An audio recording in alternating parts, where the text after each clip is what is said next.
Good morning and welcome back to Gaming with ADHD. This is a special episode because if you hadn't heard, there's a little bit of a controversy going on in the tabletop role-playing game world concerning 1D&D, the open gaming license, and pretty much everything that's been created in the role-playing world since the early 2000s. Now, before we get started, make sure you subscribe to the channel. I try to put out a few videos each week covering all sorts of tabletop content, role-playing games being one of my favorite subjects, along with miniatures, board games, and anything in between. I'd love for you to come along and see what I have to share. So, to start off with, I remember the early 2000s. I remember when 3rd edition Dungeons & Dragons was being announced, and I was curious. It's a role-playing game. I'm interested in role-playing games. But even though I grew up in the 80s, I had never played Dungeons & Dragons. It wasn't my thing. I liked science fiction. I liked laser guns. I didn't mind fantasy. It just wasn't my preferred genre. So the whole, I missed 1st edition, I missed 2nd edition, and with 3rd edition coming along, it was like, okay, that's fine. In fact, my actual first introduction to role-playing games was the Robotech role-playing game from Palladium Books. And I made lots of characters, and I pored over those source books because they had all sorts of information about Robotech, and I absolutely love Robotech even to this day. But I never really played.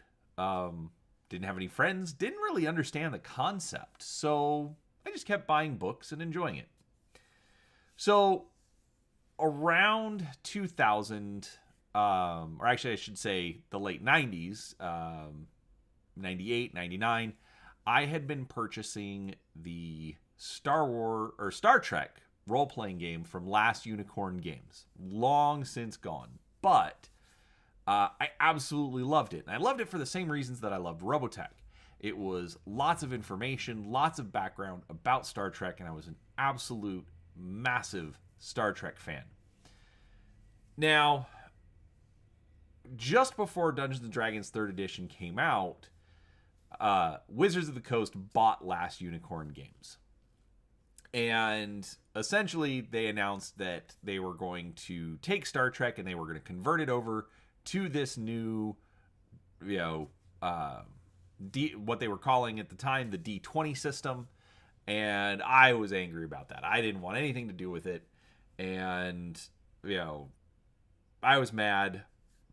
So, anyways, the point there is I still wasn't upset over Dungeons & Dragons, but it even pushed me away for a couple of more years. But when Dungeons & Dragons 3rd edition came out and the open gaming license was released, I saw a shift in the role-playing market. Literally everything seemed to turn in to D20. They were all either Dungeons & Dragons clones, or they were just campaign settings, or I remember Deadlands at the time, they put out their books, either dual-statted or just straight, D20 versions, Legend of the Five Rings, many others. GURPS did a D20 version, I think. No, I don't know. There was a lot. Vampire, I know, basically, it felt like everything was doing D20. And over the years, it has felt like, especially the last 10 years as 5th edition has become more popular, that's really all anyone was doing, was just making more variations of Dungeons & Dragons. Now, I watched a recent interview from Ryan Dancy, basically the architect of the open gaming license. And he was actually reason for a lot of my anger back in the day, because I, you know, well, he was the one that said that, Star Trek was going to become D20. Didn't like it. But watching this interview, hearing him talk about what was happening in the market at the time and how basically it was all collapsing around the board, I can see that there have been benefits. Many people have gotten into the hobby. Many people have actually tried their hand at game design and been able to create many interesting, wonderful, and creative things. Okay. And I don't think their hard work should be taken away. I don't think it should be changed. I don't think it should be destroyed by what Wizards of the Coast is doing. Okay, but I want to see more experimentation done in the space, and I don't think a lot of designers are really wanting to take the risk. Either they're just not interested in taking the risk and trying something new, or they're just going for easy cash and trying to play off the OGL. I don't know. I don't want to speak to all of them. All of them are going to have different reasons for what they're doing. But again, everything seems to be 5e compatible these days. So I went to my collection of role-playing games, and I have picked out 6 games that I want to play this year. Either the game specifically that I'm going to show, or a variant, because some of these do have different versions. And I want to show these off. Basically, over the next 12 months, I want to spend at least a couple of months being able to have at least a couple of sessions. I'm kind of bad at putting a group together, so a lot of times I end up just reading the books and looking at the content. But I want to make myself play a little bit more, so I figured I would show you 6 games that I'm going to try, and if you're interested, you can try them as well. Now, all of these games are currently available. You can find them on DriveThruRPG if you want to buy the PDF version. But today, I'm actually going to show the physical version. I did a video a couple of months ago where I was talking about why I think it's important that we support physical RPGs. And that, again, goes back to Wizards of the Coast. They made changes to the Spelljammer setting. And if people had bought it digitally, they no longer had access to that content. And I don't think it's right that if you're paying for the content, that later on a company can just come in and take it away from you. So I think people should be buying physical products. And also, right now, especially for a lot of these companies, if you look, there's probably some good sales going on as well. What I'm going to show are core books. Figure each one is going to run you about $50. But they are also complete role-playing games in and of themselves. So you don't have to buy any additional books, any additional products in order to play the game. They are complete as is, and we'll go from there. So let's turn over to the infamously small work table and take a look. All right. Our first game that we're going to look at is Forbidden Lands from Free League Publishing. Now, all of the games are right here. They're all in a pile. So you'll see them as we go through. Forbidden Lands was run on Kickstarter, but I didn't know about it at the time. I actually found it in a used bookstore, but it was basically brand new. I think somebody had opened it, looked at it, and that was it. But it comes in a box, and you get 2 books in the box. First thing is you get this player's handbook, and it's leather bound, bookmarks, black and white, but fantastic art, fantastic design. And it's a little bit different because it very much harkens back to old school role-playing game. You are adventurers, you are seeking treasure, you are you are going to establish your own kingdom. You're going to conquer the monsters. The general idea of the story is that where you live, you could not go outside at night because a mist would come over the land, and if you went into the mist, then you would die. And so everybody had to stay inside at night, only go out during the day, and that limited how far from home you could get. So you could only get, so far before you had to turn back. So there wasn't really any trading, there wasn't any exploring, but the mists are gone. And in that time, cities and towns have collapsed, and like ancient treasures are now there for the taking. So you and your companions are going to go out and you are going to get this treasure and you're going to establish a kingdom. Okay, so that's the player's handbook. They've got some interesting takes on traditional fantasy races. They've got classes as well. So it is a race class system, and it's just very, very interesting. Now, there is a separate book for the Game Master. Again, leather bound, bookmark, fun black and white art.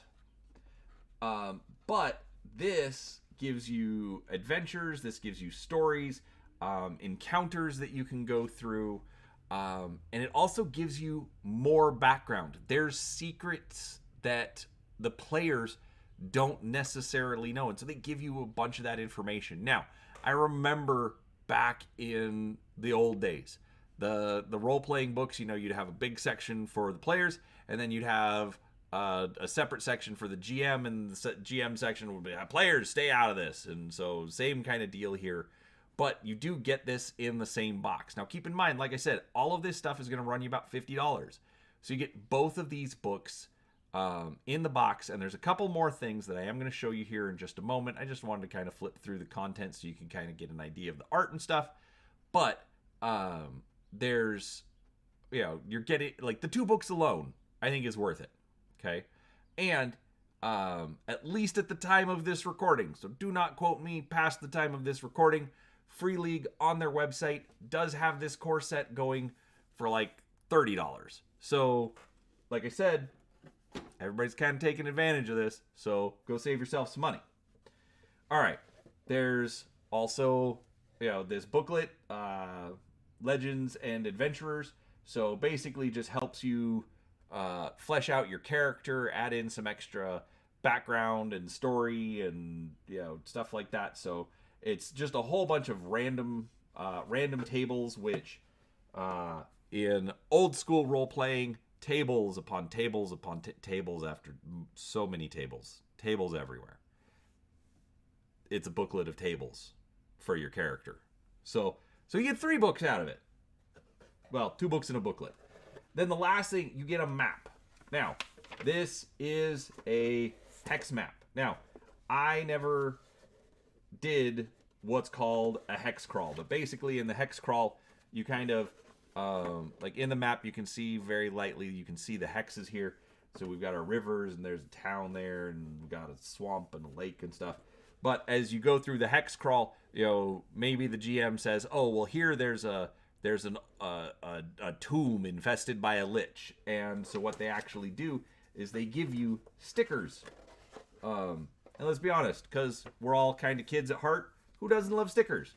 So they give you stickers of different things to take and put on your map, that as you've explored the Forbidden Lands, then it becomes your story of the Forbidden Lands, sort of like a legacy game, if you're familiar with those. But it's a role-playing game. Obviously, role-playing games are legacy if you're going to keep your characters and your campaign going, but usually you don't have a map with stickers to put on it. So this, I think, is a lot of fun. I'm very excited. Um, I definitely this has been sitting on my shelf for way too long. So that is the first game that I want to try. Forbidden Lands from Free League Publishing. Rogues and Raiders in a Cursed World. All right. Now, the next game that I want to try, and you'll probably start getting some hints as I pull this off, but next one I want to try Savage Worlds. Okay. Now, two reasons for it. Number one, I hear so many people say that they absolutely love Savage Worlds. I even have Savage Worlds books. Most of them are for Explorers Edition, maybe older. Maybe it was Deluxe Edition. I don't know. I don't know why Pinnacle doesn't just call it first edition, second edition, third edition, like everyone else. But that's fine. It's the Adventure Edition, more commonly known as Swade, Swade. I don't know. I mean, it's obvious why, but I mean, it's not as easy to remember it's the new one unless everybody tells you, oh, the new one is Swade. Anyways, that's fine. It's fine. Anyways, Savage Worlds. It is a generic role-playing system. Now, it was originally developed as Deadlands. I mentioned it earlier that was one of the games that got converted over to D20. But the creator, Shane Hensley, has since turned it into a generic one. They've put out all sorts of settings. So you're going to want the Swade core book, which is technically out of stock at Pinnacle. You may find one at your local game store. But Pinnacle has said that they are getting a reprint shipment in March. So you'll have to wait a little bit if you want a hardcover book. But like I said, PDF copies are available on DriveThruRPG. If you're not familiar with DriveThruRPG, I will have a link down below in the description. It is an affiliate link. I get a little bit of credit off of any purchases that you make. But that goes to just helping me get more stuff to review on the channel. So I'd appreciate it. But, all right. So, Savage World Adventurers Edition. Like I said, it's a generic system. One of the more notable things that people talk about is the initiative system.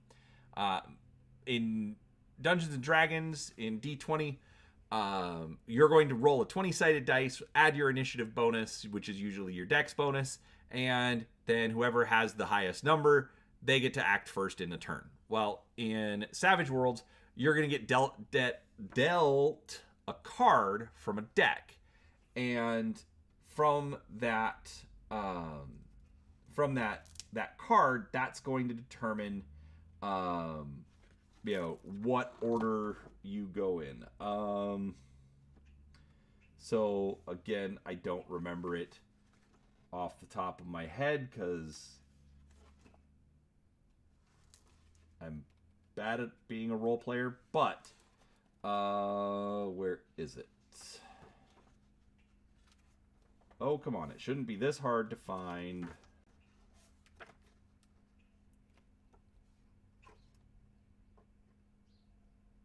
Initiative. See action cards. 90 and 91. Okay, so I was going to the completely wrong place. All right. So, deal the cards to the players.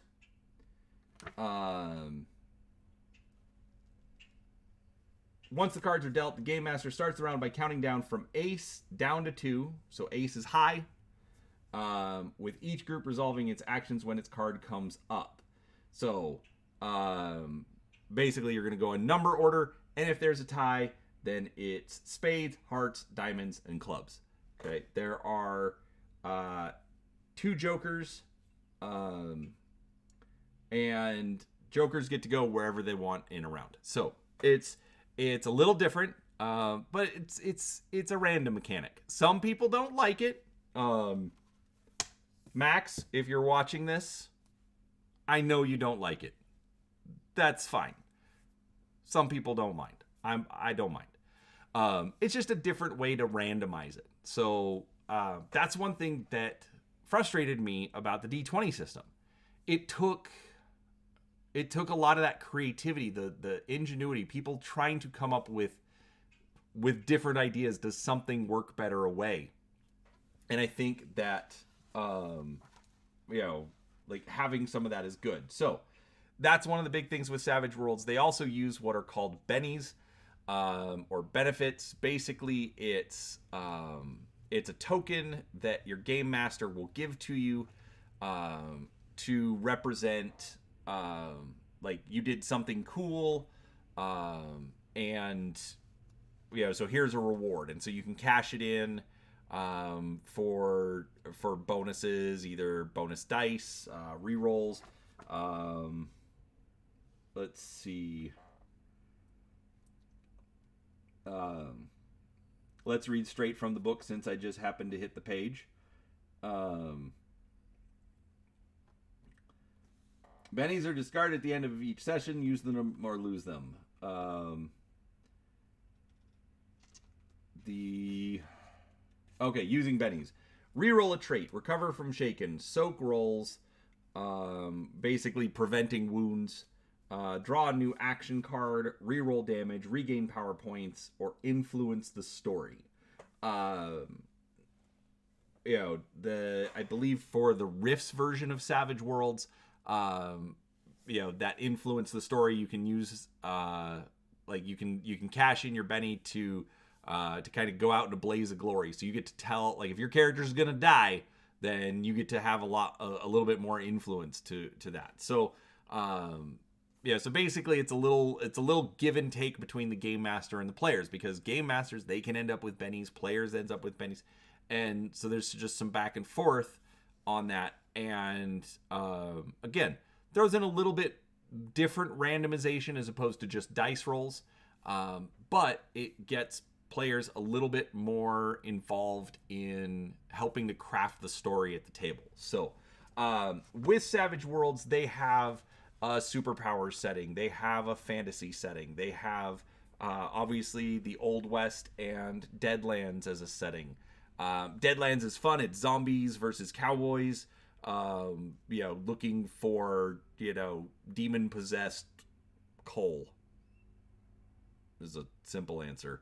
But it's fun, it's creative.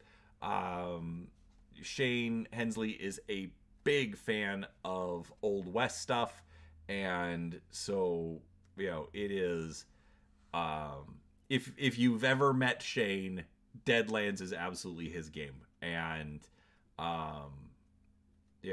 it's anyways, I want to play some Savage Worlds, A, because I owe it to Shane, and B, just why not? Let's try something new.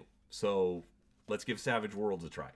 So this is Savage Worlds Adventure Edition. Remember, that's the new version. Any books that you get that are going to be compatible, you're going to want to make sure that they are Adventure Edition books. Okay. Also, special shout out to Shane. I only had a PDF, but I really wanted to highlight this one, and he let me borrow his hardcover. So super, super grateful for that one. Thank you, Shane. All right. Next one. Infinity, the role-playing game from Modiphius Entertainment. Now, this is based on their 2d20 system. Basically, you have you'll roll two 20-sided dice, and they've got a little bit of an interesting mechanic, because you take the difficulty. No, not the. Is it difficulty? I don't know. It's been a while since I read through the rules. Remember, I'm bad at playing these, but you're going to take, I think it's your target number plus your skill, and then you need to roll below that on a 20-sided die. If you have a specialization in your skill, so say like you have, like, I'm just going to make this up, but you have the gun skill, and then you specialize into pistols. Again, don't quote me on that one. It's just for an example. And you have a specialization of 3 in your pistols. Well, if you roll a 1, 2, or 3 on the dice, well, obviously that's lower than your target number, but it's also within the specialization range. Then you get an extra success. So you're looking for successes. The most you would ever roll is 5 20-sided dice, looking for a number of successes. And usually you just need 1 success to win. But the interesting thing about the 2d20 system, so I want to play Infinity. Part of the reason is, if you've been on my channel before, I've covered a few Infinity things. I'm bad about covering it. I've got a lot of stuff like ideas for videos and just stuff that I haven't done, but that's a separate problem. I love the Infinity universe. My son loves the Infinity universe. So I'd like us to actually play a game of the Infinity role-playing game. And I like it because I get a lot more information about the Infinity world. And, you know, the background and the story. I have made a couple of characters for this one already. And they use a life path system, which is actually kind of fun. It's fun to actually just make your character because, let's see, where is that? Oh, I think I've already jumped. Oh, yep. So basically, it's like you go through and you just make you're making decisions, and so as you make decisions, so birth host. So are you human or are you an alien? What faction? Okay, well, if you're this faction, then you're going to have access to these faction skills over here on the faction skills table. Decision 3, what's your home world? Okay, well, if it's your home world, well then, what region? So then what language do you speak? You know, in addition to speaking whatever the basic language is there a special skill, special attribute? So, you know, as you go through, you're building this character, and you know everything about them. Where did they grow up? Who they go to school with? Who is their best friend? Why did their best friend, you know, turn him into the cops? I don't know. But you build all of that up, and so you know who this character is. It's it does take a little bit longer, but who cares? You're gonna know your character. If you know your character, you can role play it better. Okay, so that is awesome. It's, you know, they do a lot of stuff. So I mean, there's tons of information just for building up your character, and you know, obviously they've got some great art. Then they describe the different factions. Who are they? Infinity has also great models. So if you want to get models to represent your characters on the table, you can do that. You know, there's just, you know, a mountain of information, and I've even read through all of it. This is me. This is the ADHD guy, and I read through it. So it's, you know, this is one that I absolutely want to play. But if Infinity's not your thing, guess what? There's other 2D20 games. There's Conan, if you can find it. Mutant Chronicles, they lost the license. I don't know exactly what the status is, but it's a 2D20 game. Mutant Year Zero, that is actually not theirs.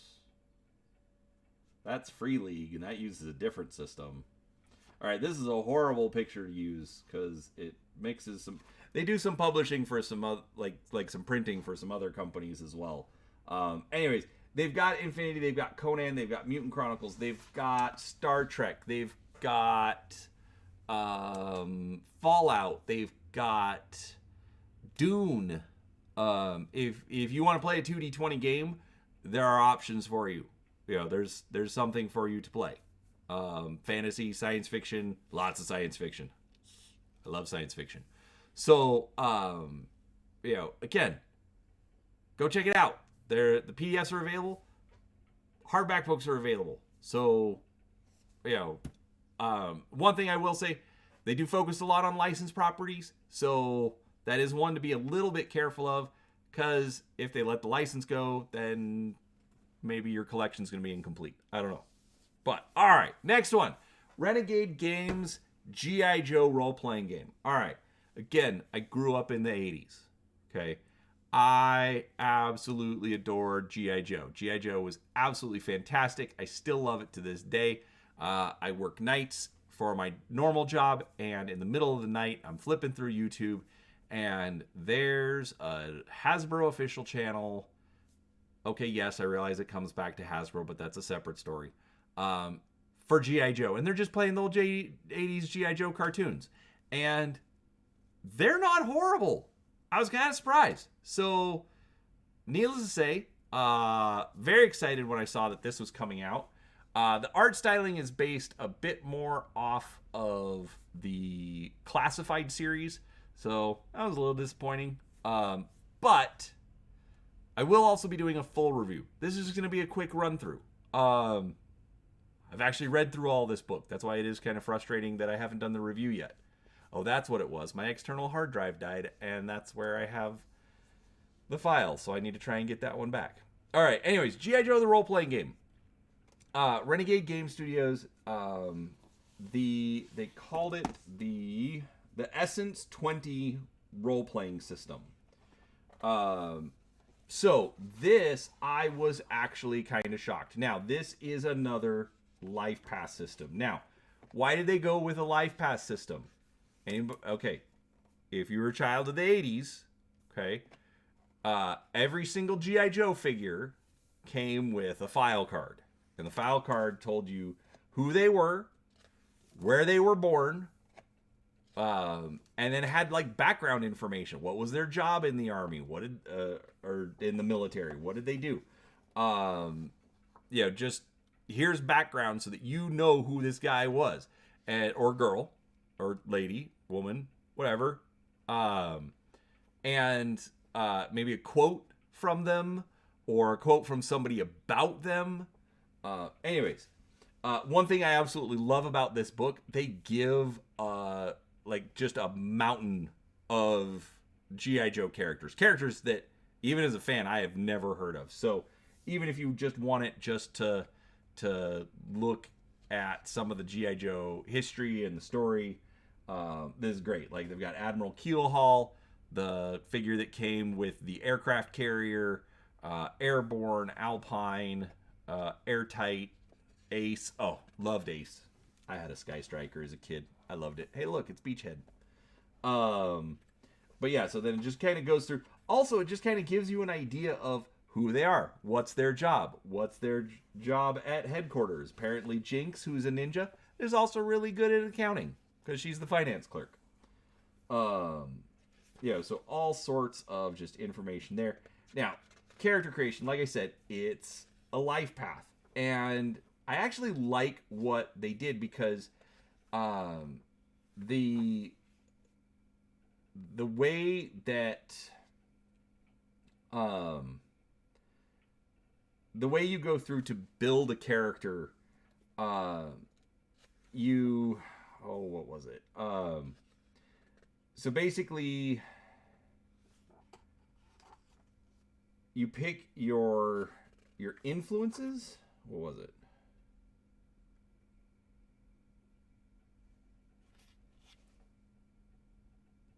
Okay. No, you start with you set your starting essences. Okay, so basically it's, are you a strong character, a speedy character, a smarts character, or a social character? And then how are you going to split your points amongst your scores?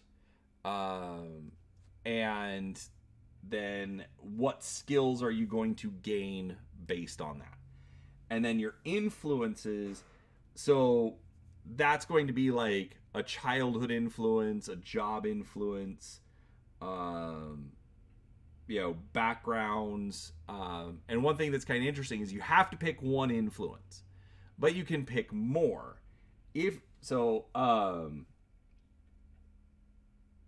Beyond every influence beyond the first will come with a specific hang-up. A hang-up is a weakness your character has.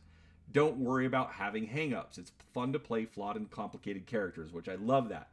But the hang-ups could be something like Roadblock.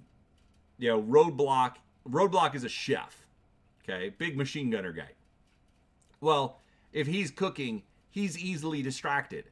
So that's a hang-up. And so maybe he's going to have to roll extra dice to try and detect the Cobra guy sneaking by because he's focusing on the food.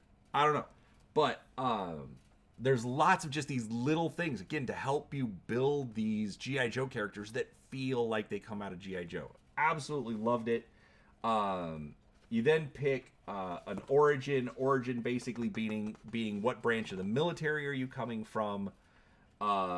It's military or first responder. Okay. Because they did add that in. They also, one thing that I really liked about it, which I'm basically just kind of doing the review here, which is kind of funny, not my intention, but so all right, so the like for the Navy, so you've got a sailor origin, but then you have other origins. So Marine infantry. Okay, well, the United States Marine Corps is part of the Navy. Well, in this case, you're actually going to use the Army soldier origin, but you're still going to be a Navy guy, and then they give you like some modifiers that you can use to say, oh, well, this is a Marine instead of a soldier. Or if you're a Marine aviator or Coast Guard helicopter pilot, whatever it is, they give you ways to, okay, like essentially those are your choices: Army, Navy, Air Force.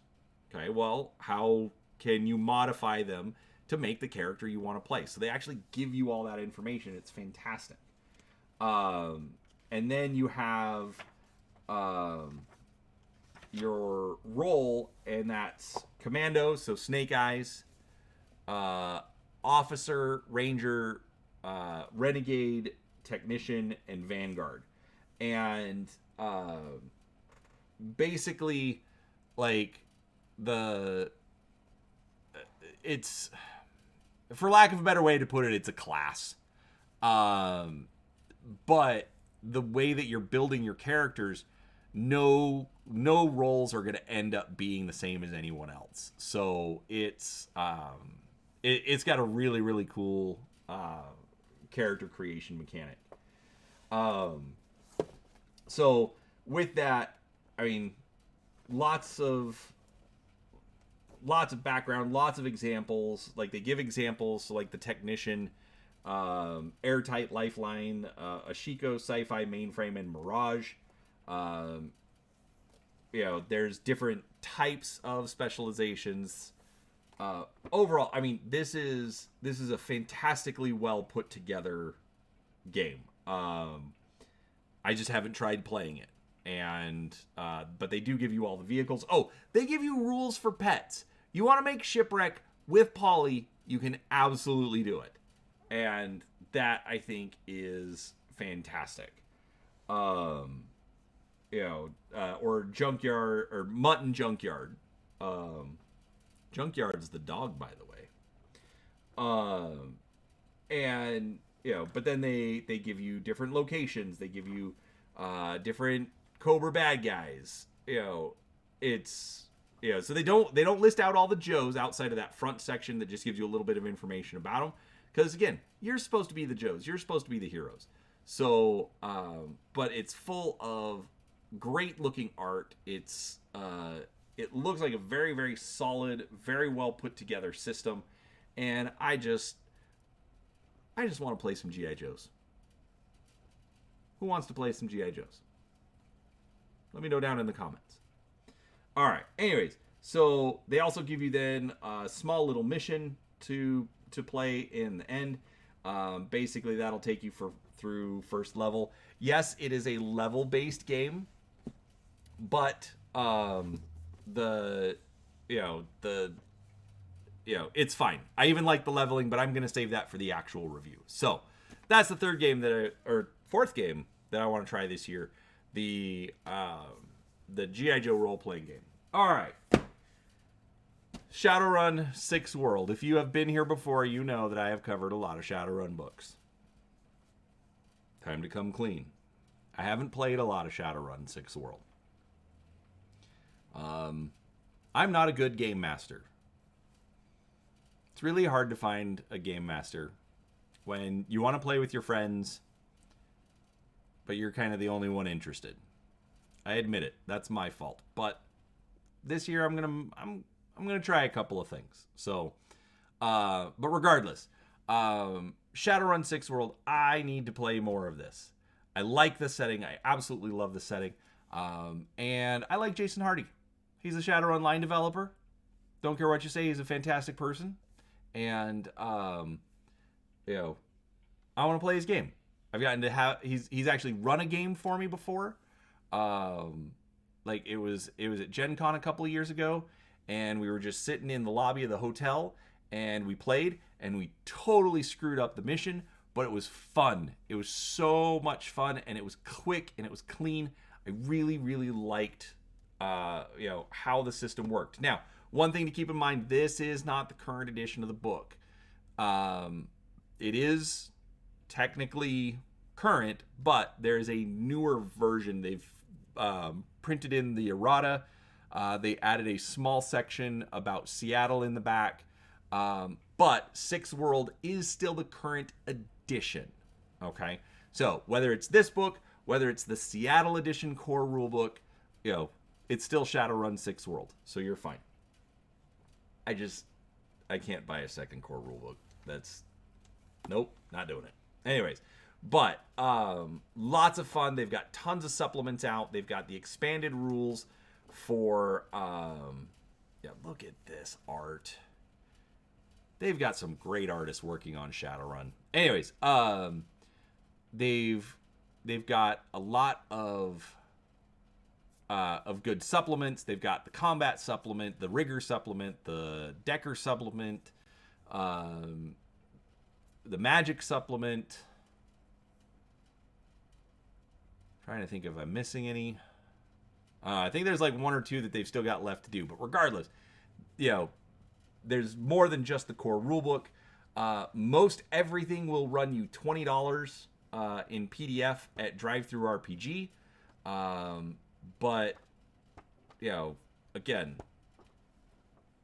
there's some people out there that don't like this. Who cares? Play the game. Of course, with that said, if we're talking PDFs, with Shadowrun, if you want to play first edition Shadowrun, you can buy it on DriveThruRPG. It's all there. Okay? Well, like 99% of it's there. You want to play third edition, fourth, fifth? Who cares? It's all Shadowrun. And it's all up on DriveThruRPG. So, you can get that. But I really want to play some Shadowrun this year. And so that's where we're going to go. All right. Last one. I want to play Rifts. I'm 46 years old. Rifts was a big part of my teenage and early 20s. And I want to play it again. So, it's on my list. Rifts, Palladium has their own style. Look at this. Black and white pages. It's not full color. Yes, they have some color pages, but that's not the Palladium way. The Palladium way is black and white, typeset, 2-column. I'm fine with it. Some people aren't. I get that. But I kind of wonder if it would still be Rifts. Or Palladium Rifts, I should say, because there is Savage Worlds Rifts. Would it be Palladium Rifts if they put everything on color glossy stock and cut the size in half? I mean, it's $45 for the core book, I think is the current price. And you get a 400-page book. Or 376 with a couple of ads. Okay? For Palladium stuff. But it's super creative. There's so many just adventure ideas. Now, it's an old system. But the funny thing is, the core of the system is super easy. If you're going to shoot at someone, you roll the dice, and you need a 5. Here, I'll leave this on some art. There we go. There's some fun art from the last 30 years. If you're going to shoot something... Wait, no. If you're going to swing a sword at something, okay, or throw a knife or whatever, okay, if you're swinging something at them, roll the dice and you need a 5. That's all you need to hit them, okay? If you're going to shoot something, you're going to roll a dice and you need an 8. 20-sided dice, just like Dungeons & Dragons. Now you're thinking, well, that's not too hard. Everybody's going to die really quick because the number's so low. The catch to it is that the number that you roll plus your bonuses, is the target number for the defender to roll to actually, avoid the damage. They have different options. They could, if you're swinging a sword at them, maybe they've got a shield and they're going to parry it. If, or they're super fast and so they're going to try and dodge out of the way. Whatever it is, they're going to roll their dice, and if they roll higher than what you rolled, your attack doesn't succeed. Okay. Now there is more to the rules. It is primarily a skill-based system, so there are lots of skills. Okay, Dungeons and Dragons had like 20 skills tops. Okay, Rifts has like 20 pages, small type, 2 columns, front and back, of skills. It's a lot. Okay, but that's fine. Okay, the skills are supposed to more be like, you're trying to do something difficult. It's not like, you're trying to open up your phone and check your email. No, it's, you're trying to hack the computer to get the files to prove that Emperor Prosek, kicked your dog, whatever it is. There's it's set up for a narrative theater of the mind kind of game, and some people have some issues with it, but I started reading it the last couple of weeks, and I think I've got a new appreciation for it. Again, I didn't grow up playing in the 80s, so I missed a lot of those old school games. So this is one that I want to try. Now, this isn't all that's out there. This isn't even all that's on my shelf or in my drive-through RPG collection. Okay, I just wanted to show these off because these were physical books, and sometimes it's nice to just sit at the table with a physical book instead of your iPad for once. Okay, so look at that. Yeah, these are the bad guys, but that is just some great art. Look at that one. The art just doesn't feel the same on a device. Go get a book. Enjoy it. Anyways, but those are 6 games that I want to play this year.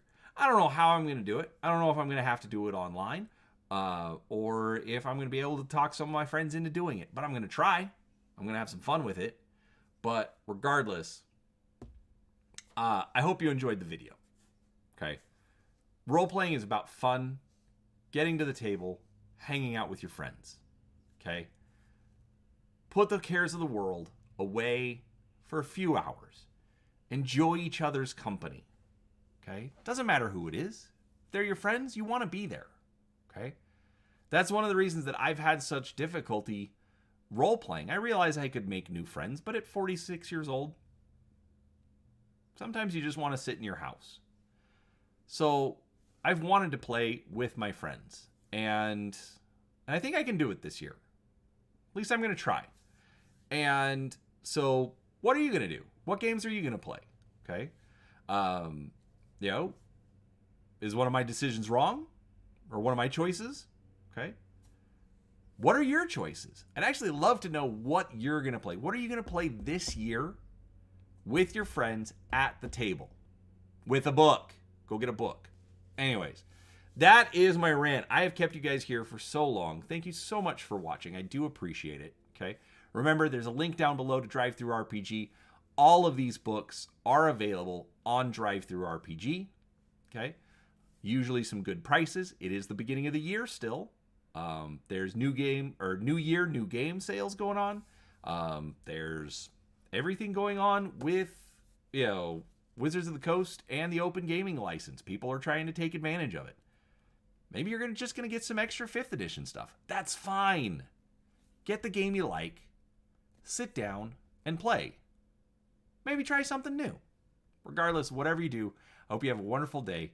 Thank you so much for your time, and we'll see you next time. Bye.